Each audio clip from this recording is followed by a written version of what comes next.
You don't let the poop bother you. Dude, I don't let the poop You just bother wade me. right through it. You've helped me to be burdened by my poo less. This podcast went south. And if you're just tuning in now, there's a little bit of explanation needed.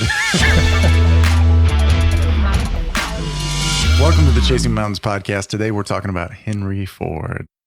So Henry Ford is the founder of the Ford Motor Company. So Ford F-150, number one selling truck in America, year over year over year. So much money.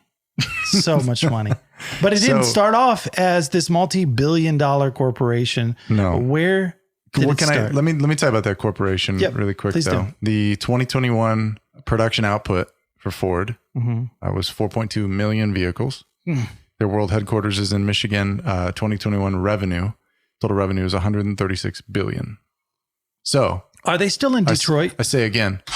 Oh, wait, how many billions? Sorry, I was thinking about Detroit. 136 billion in revenue. But no, I saw that their world headquarters is in 130 in Michigan. That's Dearborn, hard to Michigan. fathom.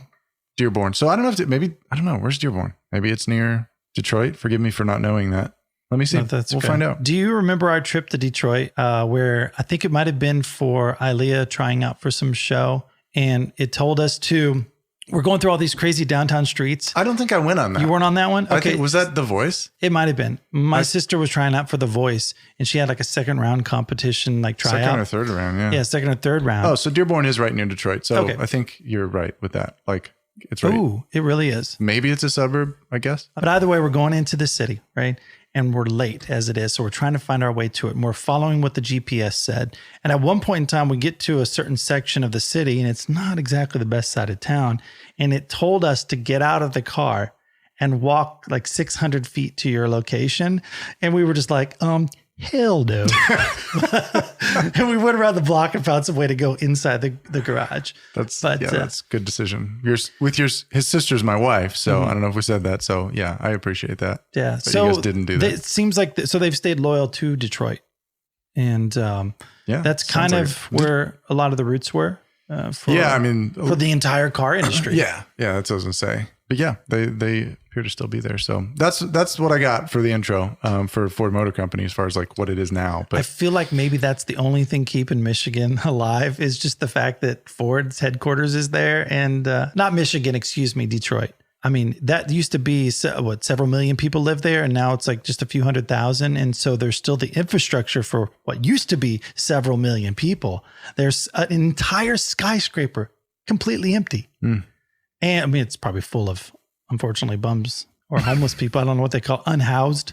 I don't know what they're calling them now. Hey, if it's empty, I mean, there's probably someone up there in like the penthouse level, like not paying rent, not doing it, just living up there. Probably has like a bougie apartment up there. Elon Musk. Probably. He doesn't have a house right now, right? Yeah. I found this really interesting that, and I don't think many people know this, two things that I learned about Henry Ford where he sort of brushed or had his fingerprint on greatness, of other organizations. So he was the chief engineer at Edison Illuminating Company.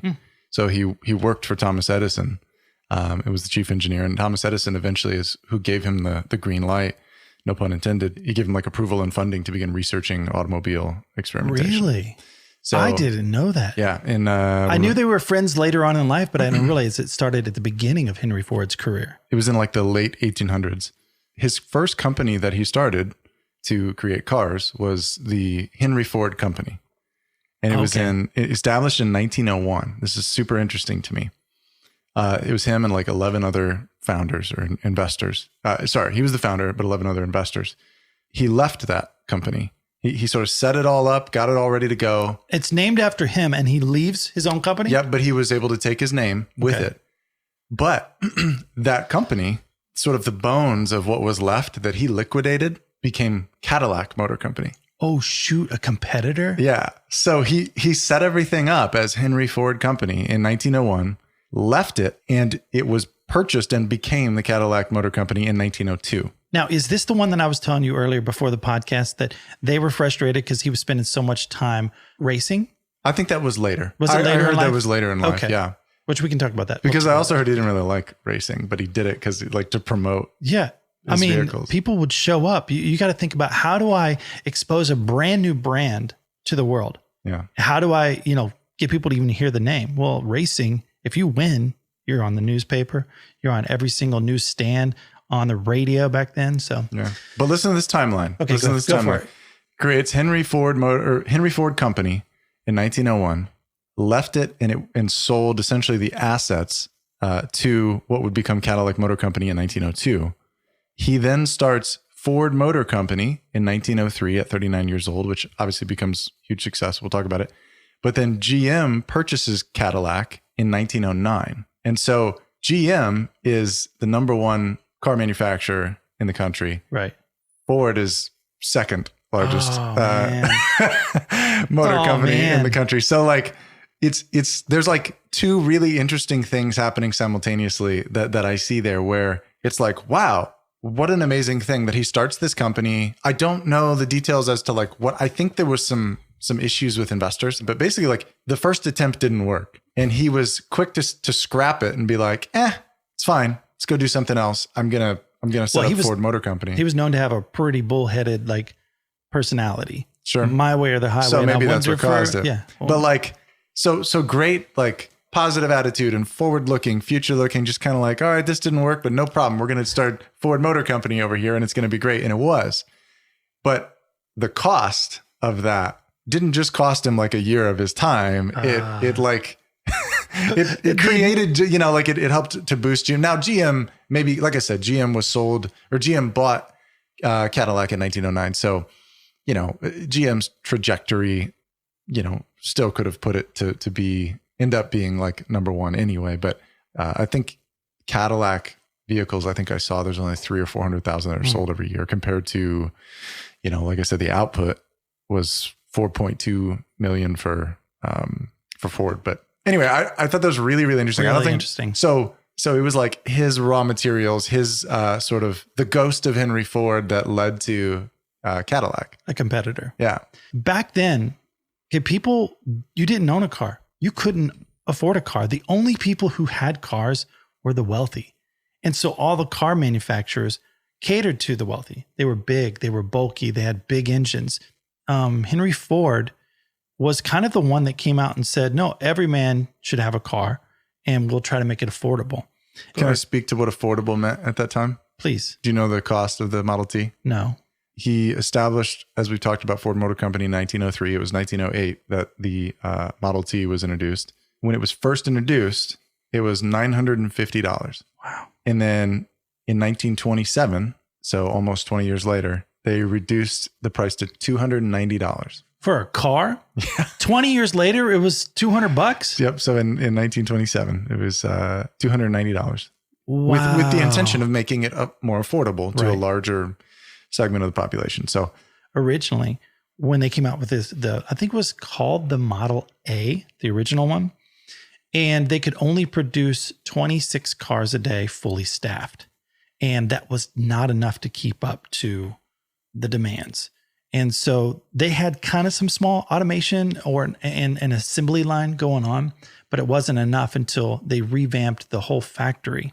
And after a lot of trial and error, with Henry Ford down in the factory helping maneuver, coming up with ideas, engineering himself, they were able to produce an entire car when they got that factory done in 6 hours. So from beginning to end, 6 hours. Yeah. And they equated it to like, I think it was like 12 to 15 man hours is what they said. So it dramatically went from... Now, they didn't have GPS and Sirius satellite radio. No. They were simple cars. They're like just bolt-on parts. And It was. But you got to think about yes. it. Originally, it was like one craftsman might build the entire chassis. One guy might do the entire hub assembly. Well, and not only that, but the car would stay in one spot. And they would build it from the chassis up. So they were... So like three guys might build an entire car. Yeah.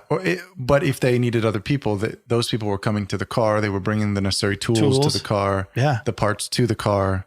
And so the time, yeah, you're right. You had to bring the tools. Mm-hmm. And that time alone right there, where's my tool? Who had my tool last? That stuff takes time. And you know that. Mm. But he came up with the idea. I don't think he came up with the idea, but he just redefined the whole process of an assembly line. And each man had their job. even if it was screwing on 4 bolts, and then the car goes to the next station, and then that guy put on the hubcap, and then this guy sanded the wood on the wheel hub, and then the next guy, they broke down the time into each individual parts and just pumped it out. And I think that got into where people even talked about it was kind of soul sucking. I'm doing the same thing every day for 12 hours a day. And there was a little bit of a revolt. I mean, people were just not showing up. They said for every 100 men that they had in a position, they needed 1,000 people that had those skills, because so many people were not showing up for work. So many people were late. Was this like before unions and stuff? Yeah. Oh yeah. Yeah. And so he came up with the $5 work week, and people were getting paid way less than that, half that back then. And he just came out with kind of an outrageous price for like the common person who didn't have any education, could just come work in the factory and make $5. But he went as far as even like making sure there was like housing built nearby that was affordable. And I think it was later on when there were some scuffles between him and the union, where I think 5 people died. And it was his wife that basically came to Henry and said, I will leave you if you don't make a deal with these people. I don't want any more bloodshed on our company. We can afford it. We can, pay the wages they need. We can have a union. And then basically he called up the people at the factory and says, sign the papers. We're going to have a union now. And they were among the first people to really just kind of embrace a union in the shops, because there was a scuffle between the police and some protesters that ended up with like 4 or 5 people dead. But it's funny, she threatened to leave him. And that's not just like, oh, you're losing your wife that's 70 years old. It's like, no, you're losing half your wealth. Sure. If not more, But also the wife part. That too. You can get another wife. You're going to get us both in trouble here if our wives watch this. No, our wives are too cool. That's so true. It's interesting. Can I before we move on, I'm kind of doing the math here in my head. $250 for a Model T in 1927, $5 work week, which maybe it was more by 1927, but you figure like, okay, so in like, if you spent money on nothing else and had no other expenses, 50 weeks later, you could buy a Model T at $250. Wow. If you got $5. So you're almost a year later. Yeah. So Bobby, can you correct me and can you see if I'm right that it was $5 work week, not a work day? It's hard to think that someone would work for $5 a week, but that's what I had read. Well, but okay. So if you think about, somebody like, okay, modern day, 2022, someone working, 50 weeks, what do they make in, a year plus their vacation? That's back when you can get a house for $4,200. No, but I'm saying right now in 2022, if you look at, average income for the year, could it buy you a Ford car, one of Ford's newer cars, like, a nicer, newer model? And I would say probably close, right? Probably. I mean, probably not like the high end F-150 or 250, 350 on up. I mean, their truck pricing, all truck pricing really gets pretty outrageous on the high end. But so with the Model T, have you heard the saying about you can order the Model T in whatever color you want as long as it's black? I think I heard it from you. Probably. But the thing is like the Model T was the same car with minor adjustments for almost 20 years. Well, the A was basically... you're just saying once it came out, it stayed the same for 20 years. It was the same. Yeah. For 20 years. Huh. It wasn't until like the competitors, Cadillac and a few other companies that were changing it every year, creating that. If it ain't broke, don't fix it. Dude, nothing changed really for 20 years. Now though, like most manufacturers, it seems like the model updates a little bit, like headlight shapes change or tail light or options. Like they tweak it every few years, it seems like now. Well, they got together as companies. What'd you find out? It's $5 a day for 40-hour work weeks. Okay. So I was wrong. I was wrong. $5 a day. That's pretty good then. And I believe they were the ones who created the 40-hour work week. So it's the 40-hour work week. So it says $25 work week. Okay, wonderful. If they're working 5 days, but yeah. But I know at the time it was like enough that like thanks. People started migrating from everywhere to come work for them. That'd be like all of a sudden someone saying instead of $50,000 for just a job, you're getting 100 and some thousand for the same job, no education. People would flock from everywhere to come do that job. But dude, not only was he pretty inventive, but like he also was so stubborn that I don't know if you read a little bit about going up against the trust. Hold on. I'm updating my math again. Okay, go ahead. So if it's $25 a week, then it's just 10 weeks and you can buy a Model T. Well, he wanted his workers to be able to afford the car. Yeah. But like most people working 10 weeks can't afford a Ford vehicle now. Right. Like I can't, and I drive a Ford vehicle. I mean, to go like buy like, brand new off the lot, like, one of their, like the Model T, which is like the go-to. Yeah. So that's interesting. Okay. So it's not the equivalent really. It's not proportional at this point, but anyway, Sorry, go ahead. What were you saying? He was hard-headed? Oh, well, he went up against like a trust that owned the patent for a car. Mm-hmm. And he thought that was BS. He's like, you can't own the patent on a car, 4 wheels and a motor that propels it forward. He's like, nobody can own that patent. Well, when cars were being developed originally, a trust got together, pulled the patent out on it. Mm. And so all the other companies were paying a huge patent fee to this like monopoly. And it'd be like trying to put a patent like on a bicycle. Yeah. Like on the bicycle, the bicycle design. Yeah. Not a specific part. Or the plane. Not a specific like engineering design. No, the car. Just the concept. Yeah. And he was like, BS. I'm not paying those fees. And he just started manufacturing the cars without him. He kept getting lawsuits, cease and desist. They even at one point in time, I believe, brought out the police to try to shut him down, and they just shut the doors on the police. Yeah, because he was operating without a license, right? For a while. Well, because you had to have like the approval of this trust to do it. And so I believe he took it to the Supreme Court and won.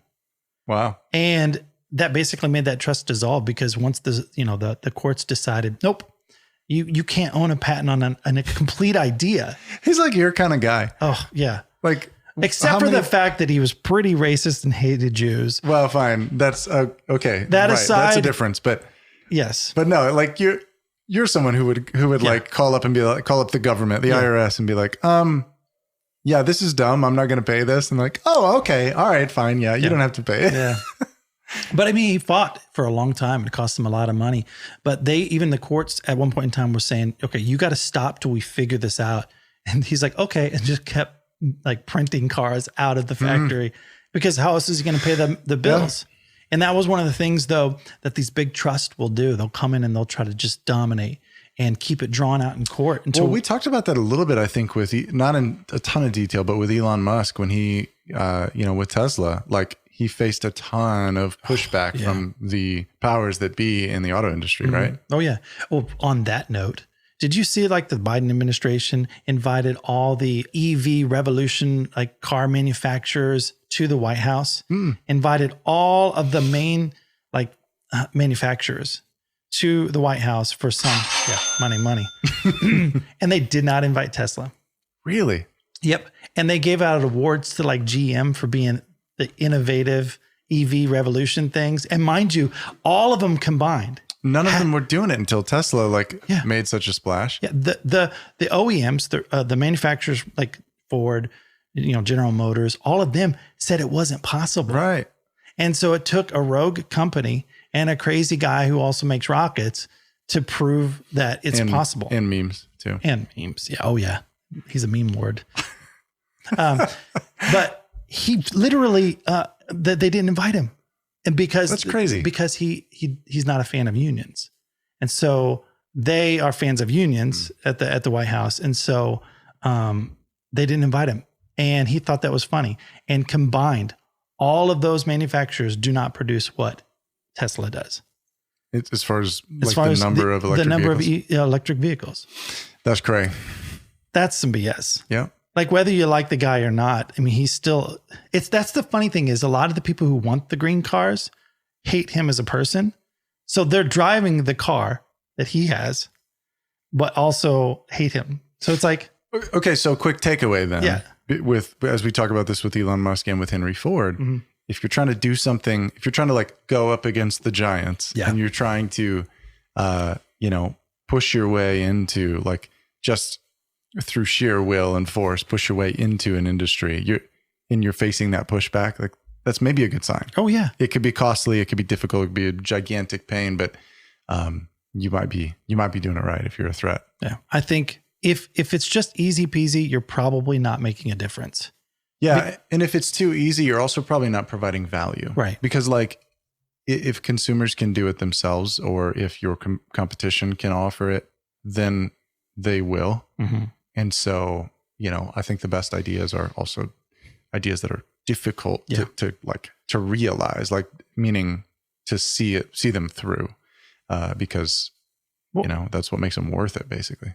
And we're going through a recession right now, and it's going to be probably a pretty depending bad one. who you ask. I know. Don't get me started on that BS. Look, we're in a recession, no matter what people are saying. It's official. But look, Henry Ford was born in the time of when the Civil War was. He had, I believe, 2 siblings die before him in childbirth or at a young age, that they considered him the first child, because, that's just the way it was back then. It's like, well, if you make it past 5, you're on the census, But he was born in that time. And through his life, there was the Great Depression. There was the stock market ups and downs throughout the whole time, but he still World Wars. Yeah. He still was inventive, no matter what. And I think we could take from this is like, even though we're in this time right now, look for ways to make money. He saw that the world needed to connect. He saw that the roads were being built throughout the entire United States, and people wanted that freedom to drive their own cars. And he brought in a way to make it affordable. God bless you. Excuse me, man. This coffee always gives me the burps, man. King Coffee gives you the burps. But it's great. Yeah, it's great. Is that their slogan? What gives you the burps? Gives you the burps. I mean, it tastes wonderful. But there are ways to make money in recessions. When other people have the doom and gloom feeling. That's one of the best times to make wealth. Oh, yes. Like to set the stage for wealth, yes. Because people get it in their head, oh, we're in a recession. This is why the company's not doing good. This is why I might lose my job. And if you kind of just throw that out in the ether, it's probably going to happen. But if you stay positive and you're looking constantly for ways to make money, and you're looking for ways to invent things, or even just provide a great product for someone, you can make money. I was talking to my wife's, employees at the salon. I was just saying, hey, we're going into a time of recession. Not a lot of people are going to be able to afford coming in and getting all the spa stuff. Not like everybody, like just every average person, but we're going to start seeing clientele coming in who can not only just afford it, but they can afford way more. So we're going to start offering more services for people who can afford it. Package deals, referral stuff. A lot of them love to be part of membership things, clubs. And so we're going to start offering those things. And that gave kind of a spark in everybody's eyes of looking for ways to make extra money throughout this time. And also to save, don't be foolish. Don't spend money when you don't have to. So don't let your surroundings control like your drive. You're talking about like basically recession or things beyond your control that impact. Like, I think many people know, but in case not, like during World War II, I think several of Ford's facilities were converted to the war effort. They were making Jeeps. Yeah. They were even making B-52s or whatever. Yeah, B-24s. Yeah, B-24, the Liberator bomber. So like instead of Model Ts, there's like all these photos of the factory floor, like plane after plane after plane. Which we should talk about that one day, how the entire economy switched to making bullets and tanks. Like Rosie the Riveter kind of stuff. Yeah. It's interesting to me because like in the whole world of like capitalism and economics, we get all bent out of shape when like, oh, suppliers are more expensive, or, the supply chain has slowed down, or, gas is more expensive. And all those things do dramatically affect like our just-in-time economy. But you look back to like the era of the world wars when entire, corporations were like, they would pivot to create, the machines of war, whether like you said, Jeeps or tanks or, B-24 bombers. If you look at the way that like current foreign policy for current wars, current global, economic impacts are felt, it's pretty dramatically different today than it was like during that time. Does that make sense what I'm saying? No, it does. Well, first off, this goes to show someone who grew up in kind of a rough time and in a rough plot in life. you can sit there and complain, woe is me. Here's why I can't be successful. And if you could look at that as this is an obstacle, but what did I learn? And if you could think about what did I learn from this and how do I apply it to the next thing? I don't know. Like there's so many times that we learn from our mistakes and we can grow from it. The next thing, it's sort of like, he had a company fail or didn't work out, ends up being a competitor, but the company ended up being a multi-billion-dollar corporation. Would you say $104 billion last year? Yeah, Something just in revenue. Just in revenue. Yeah. That's insane. I think overall though, man, he was a business pro. Business pro. Business and pro. So very much wealthy. money. Very wealthy. Have you owned many Ford vehicles? Many. They've all died. This is Bobby's first. Don't get me started. So, well, some's good, some is bad. But yeah, we used to have a Ford. Bobby can relate to this. You were there. We'd call him Big Brown. It was a brown Ford van that leaked so much oil that when we went on a trip, we'd have to bring a case of oil with us. And every time we stopped for gas, we'd put a quart in. And if anybody else like driving really like mad at us because we were just, going too slow because it was as fast as it would go, we would just like get a little closer to the car and would spray oil all over them. And it just leaked. Do you remember that one? True story. True story. And that exact vehicle had no front seats, and it was because it was a work van. And then we're on our way to church one day. You don't see a lot of brown vehicles, by the way. I feel like. No, because it looks like shit. It did. Like you see some there's some nice like sort of champagne colored or like tan. Bobby, what color was it? But brown. No, I believe brown. I believe you, but I'm just saying you don't see that much anymore. No. So Ford's probably not making too many new brown vehicles. I hope not. They do have a nice color of a brown one that's kind of shiny flake, like metal flake. Well, maybe like, I have seen that one. Yeah, yes. it's very nice. There's one in our parking lot at the. It's not like ours was at all. I feel like I've seen some of like the King Ranch, like the F Series trucks, the King Ranch that has like this like really it's a nice cool brown color. But yeah, Bobby, were you there? I believe you were, because I wasn't all the kids. We were on our way to church. Stephanie, we didn't have a seat because one of our cars broke down. We're headed to church. Right before we went to church, the car didn't work. So we're like, let's just hop into the work van. It'll be fine. There was no seats. Okay. And so we put chairs, just like regular folding chairs, and we just sat down in the front because it's not that far to church, right? And we went to go turn the corner. My sister Stephanie wasn't paying attention, falls out of her chair and hits the door. The two side doors pop open. And we're all like, was it you too? We're just like, no! We grabbed her. She's all like, ah! Hands leaking oil. Doors are flying open. We shut it all. We set up straight. Nobody said a word all the way to church. We're I think this is the first time we've talked about it since it happened. Really, probably. I believe it. That was always scary. The big vans that have the like small 2-door opening. Because you could. It was falling apart with enough pressure in that center hinge or whatever, that center point where they can. Dude, not only it had this massive V8, it had so much power that we would fill the back of it full of like plywood all the way to the top. That van would be squatting and we would still have enough power to go up the hill. But that thing leaked so much oil and we tried to fix it many times, but just it was cracking everywhere. So let's talk more about Ford vans. Okay, go ahead. Because tell me about your Ford van experience. You know about my Ford van experiences because my wife, your sister, is a performing touring musician. Mm-hmm. We would both go on the road with her for a variety of roles we would play, and as well as taking the band. And we were typically driving and pulling a trailer and everything. But like, how many times have we replaced batteries on like the side of the road or in random towns, alternators? Yep. I remember you had a bearing go out on the concert that King Concept did. Yeah, no. So it was the brake caliper. That's right. I was just talking to Dave Little. I was going through the whole list of things that we dealt with. So we had a Ford E150 to start with. Is that the big red or yes, Reba? Reba we call it, and then Reba, and then we had a yellow trailer and called it Trailer Swift. That's and so Reba, when we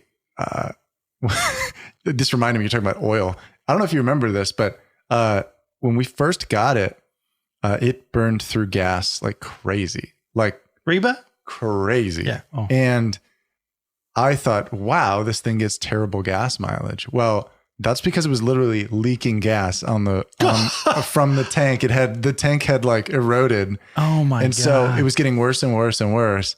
And every time I'd fill up, it would smell really bad. And then we'd go drive another like 300 miles or 200 miles and it would smell a lot like gas in the van. And after like a few shows, I finally go to fill up and gas just starts flowing out the bottom of the van. and I realized that it was where the hose like connected to the tank. And so it was kind of a big problem because like we had to then get home. How'd you patch it? Or did you just fill it up and keep on going? No, so we filled up like every half hour on the way home. Oh my gosh. It was terrible. And which now like, you'd go broke, which it still wasn't great then, but by the way, I've replaced 2 gas tanks on Ford vehicles. Yeah. Because they leaked. I mean, so like in all fairness, this van had like 180,000 miles or something when we got it. But that was an issue with it. One of the exhaust sensors like exploded out of the exhaust manifold at one point when we were driving to, Leah and I were driving to the airport. And it blew, it sounded like an explosion. And then suddenly it was like, it sounded like a Harley Davidson going on the highway instead of, nice and muffled. Well, part of the reason why Ford and them have to have the cheaper stuff sometimes is they're competing with like Chinese brands and Japanese where they're basically paying slave labor. It's like slave wages is what I should say, where you're talking about dollars a day type stuff versus here it's like 30, they don't 40. get the $5 a day. I mean, wage? maybe they're getting $5 an hour or, or even a day. Yeah. But literally, I mean, in a union shop, you might be paying someone $30 or $40 an hour. And so it's like, how do you compete with that? Sometimes it's lesser quality in the product. Well, not to mention they make so much money on parts. The E150 Reba was like a conversion van. So it had like the blinds, if you remember, and like really soft, squishy suspension, but that was not great for loading up like 7 people and pulling a trailer. We probably put 10,000 miles on it together, you and I. At least. Yeah. So then, as you recall, we upgraded to a nicer van, the E350, which had a lot of power. Oh, yeah. Big 15 passenger. I liked a lot about that vehicle, but also had replaced the alternator, a few other things. Like on road trips. But what you were talking about was actually the caliper locked up on like super hot day on the way to that performance. And we all it was us and a bunch of rappers like that pulled off into the Walmart parking lot, and we're all trying to the wheel was so hot you couldn't even touch it to take the lug nuts off. Yeah, you couldn't touch anything. Yep. So that was the whole thing. It was concept opening up for who? T-Pain. That's right. Yep. And I was supposed to be playing like guitar on the one song. Meanwhile, you're so stressed out because like your caliper's locking up and heating up, and like we've just not had a lot of success with Ford vehicles. I know Bobby hasn't either. But the second vehicle I ever owned was a Ford Ranger XLT. Loved it.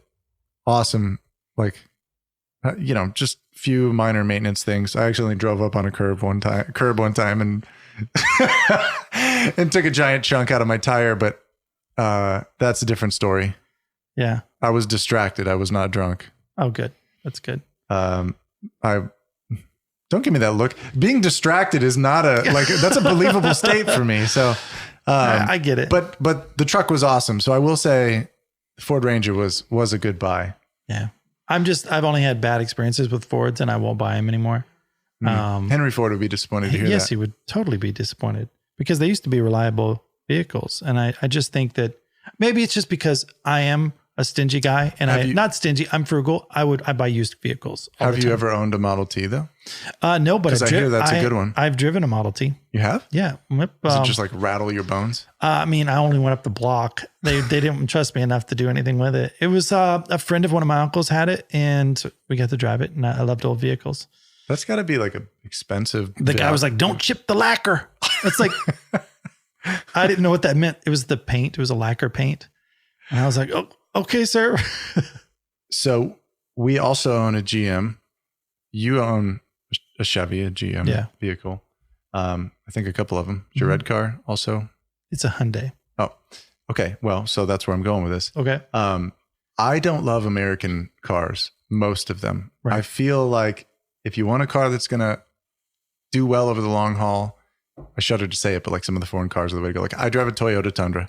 Yeah. Love it. I've had very little problems with it. Doesn't that break your brain though, that they can produce it in another country, have it shipped over here thousands of miles, unloaded, then delivered to a dealer. The dealer then can mark that car up and sell it to you. And it's around the same price as buying something from Detroit. I think a lot of that cost of American made cars, for what it's worth, is labor unions. Yep.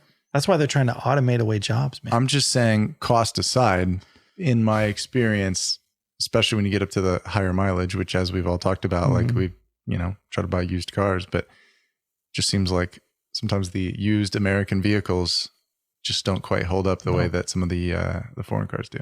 But my van's doing well. Yeah, I don't want to speak that over you. I mean, and so far our GM vehicles doing okay too, I guess. But it's had some weird stuff that we've had to address and replace, and so I don't know. That's my. This is definitely not sponsored by Ford, and I'll tell you that much. Or GM. I just think now if Toyota wants to sponsor us, I guess they should reach out. I do like Toyotas. I think just in general, man, the story of Henry is mostly about just how inventive he was. There are so many things we haven't thought of before. When they thought about a city being 3 million people like New York City, they asked, what are we going to do with all the poop? They thought horses. What are we going to do with all the horses? How are they going to, what are they going to do with the poop is the question the cities asked, because they thought literally the city council were talking about that. If we have 3 or 4 million people in this area, what are we going to do with the poop? They couldn't envision a car or a trailer not being pulled by a horse.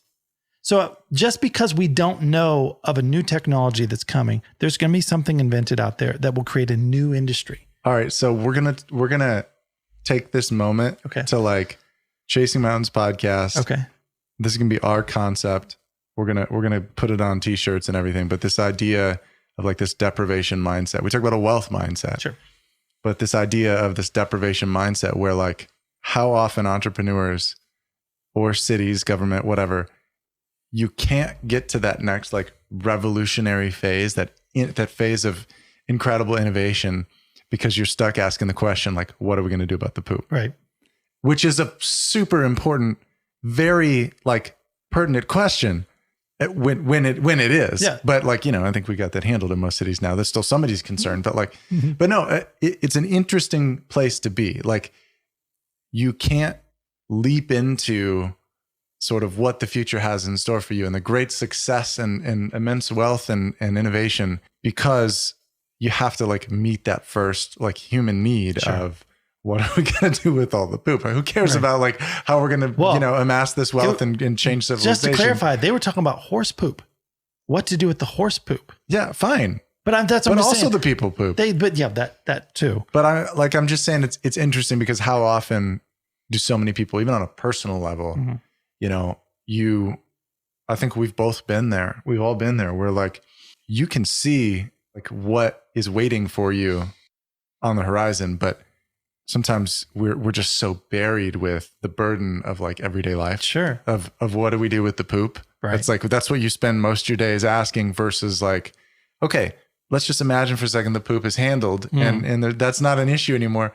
Think of now what you can focus on. Mm-hmm. And so I think that I'm glad that we don't have to necessarily be, limited in our major cities by horse poop anymore. But I feel like I'm the reverse. I forget to pay bills, but I'm thinking about what would the city be like, 100 years from now, or what would be the technologies. So you don't let the poop bother you, dude. I don't let the poop. You just wade right through it. It sounds weird, but like a lot of times, like my wife has to be like, all right, cool. That's a wonderful idea. But like we forgot to pay this bill, or we forgot to do this. So for me, my challenge is dealing with the poo, like figuring out, you're not burdened by it. Unfortunately, not as much as I should be. You've helped me to be burdened by my poo less. This podcast went south. And if you're just tuning in now, there's a little bit of explanation needed. So by the way, we're wrapping up this podcast. I think we were wrapping this podcast up like 30 minutes ago. Sure. But we're close to, I think, 17,500. For my goals when we first started the podcast was at the end of my quarter, I wanted 20,000 subscribers to a channel we hadn't even started. Because you're not burdened by the poop of today. Because I'm not burdened by the poop of today. You're It's thinking literally, ahead. I was like 20,000. And that sounded like BS. But, you know, even though 20,000 isn't crazy to the YouTube world, 20,000 subscribers was a big deal to us because we just started the YouTube channel. For sure. So I just want to say, you know, putting it out there, having a vision, sticking with it, obsessing. When we had 3 followers, I was working probably 15 hours a week on this thing. You know, stupid amount. I shouldn't have been. And those were off hours. So it wasn't like during the day when I'm supposed to be doing something else. It'd be like late at night or in a break or lunch break or whatever it would be. Yeah. So like just to address some people's, like what they vocalized on the channel in comments, like we both have like very full-time jobs that take a lot, more than 40 hours a week that we're working in addition to doing this. So I saw a comment that cracked me up. It was just like, so this is what full-grown men now do for a living. It's like a living. I was like, no, this is what costs we do. us money to do. This is what we do after we do what we do for a living. But yeah. But we're doing this to challenge ourselves. I mean, this story of Ford, like he's not perfect his entire life. I mean, nepotism was definitely something if you had the last name Ford, he'd put you up in a senior position, whether you knew what to do or not. But I mean, there's things out there to create and invent. Go do it. And we probably should wrap this up. Let's wrap it up. You want me to take us out? You take us out. Okay. We're the Chasing Mountains podcast. Please like and subscribe, comment, tell us what you know about Henry Ford. Give us your coolest Henry Ford comment, little known fact. Or your Ford experiences. If it's wonderful, let us know. Or your Ford vehicle experience. We know they're not sponsoring this video at this point. So, no.